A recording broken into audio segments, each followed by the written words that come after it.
Balu full ఆకలి మీద ఇంటికి వస్తాడు. మా అమ్మకి నా మీద ఎంత కోపం ఉన్నా టైంకి వంటైతే చేసేస్తుంది అని ప్రభావతిని పొగుడుకుంటూ ఉంటాడు. ఇక టిఫిన్ తిందామన్నట్టు కూర్చుంటాడు. అయితే మీనా పరుగు పరుగున వచ్చి వడ్డించబోతుంది. "నువ్వేంటి వడ్డిస్తున్నావు?"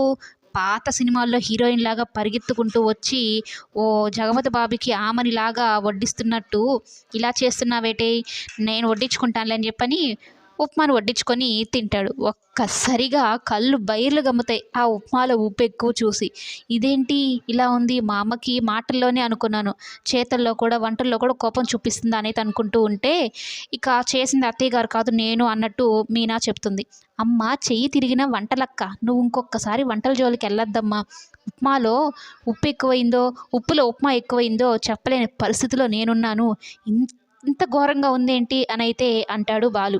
అదేంటి అలా అంటున్నావు, ఇందాక మామయ్య రవి తిని ఎంత బాగుందన్నారు, అసలు నువ్వెందుకు కావాలని ఇలా చెప్తున్నావు అన్నట్టు మాట్లాడుతూ ఉంటే, ఇలాంటి ఉప్మా నా జీవితంలో తినలేదు, ఇంత దరిద్రం నేను అస్సలు రుచి చూడలేనని చెప్పని వెళ్ళిపోతాడు. కావాలని చెప్తున్నాడు ఈ ముళ్ళకంపగాడు, ప్రతిదానికి ఇలానే వంకలు పెడుతూ ఉంటాడనైతే అనుకుంటూ మీనా టేస్ట్ చేస్తుంది. వామ్మో ఇంత ఉప్పా, ఇంత చేదా, అయితే మామయ్య వాళ్ళు నేను ఎక్కడ బాధపడతానో అని ఇలా బాగుంది, అద్భుతంగా ఉంది అని చెప్పారా?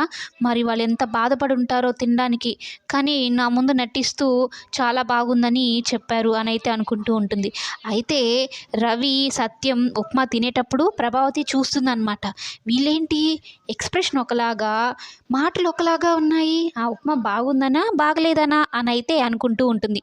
ఎంత బాగున్నా బాలేకపోయినా కోరి తెచ్చుకున్న కోడలు కదా! బాగుందనే చెప్తారు. లొట్టలేసుకొని మరీ తింటారు అన్నట్టు ప్రభావతి అనుకుంటూ ఉంటుంది. ఇక రవి ఎక్స్‌ప్రెషన్ అయితే చెప్పలేము. కడుపులో ఏదో ఉప్పెనలాగుంది నాన్న పరిస్థితి అని ఒకరి బాధ ఒకరు చెప్పుకుంటూ ఉంటే, ఇంతలో మీనా మరలా స్వీట్ పట్టుకొని వస్తుంది. "ఆ వదిన ఇప్పుడే కదా ఉప్మా టేస్ట్ అంతా పోతుంది. వద్దొదిన" అన్నట్టు రవి అలాగే సత్యం కూడా చెప్తూ ఉంటే, "ఎందుకు మామయ్య అబద్ధం చెప్పారు? ఆ ఉప్మాలో అంత ఉప్పుంది. నాకు చెప్పొచ్చు కదా! బాలేకపోయినా ఎందుకు తిన్నారు? అంత ఇబ్బంది పడుతూ తినాలా" అనైతే అంటూ ఉంటే, ఇక సత్యం, "నీకు ముందే చెప్పాను కదమ్మా, నువ్వు నా కూతురివి, కూతురుని బాధ పెట్టడం నాకు ఇష్టం లేదు" అనని సత్యం అంటే, రవి కూడా "నీకు మీ శివ ఎలాగో నేను కూడా అలాగే వదిన" అన్నట్టు రవి కూడా చెప్తాడు. "మీకు అండగా మేమిద్దరం ఉన్నాం వదిన, మీరేం బాధపడకండి, ఏ కష్టం వచ్చినా మా ఇద్దరితో చెప్పుకోండి" అన్నట్టు ఒక భరోసా అయితే ఇస్తారు మీనాకి సత్యం, రవి.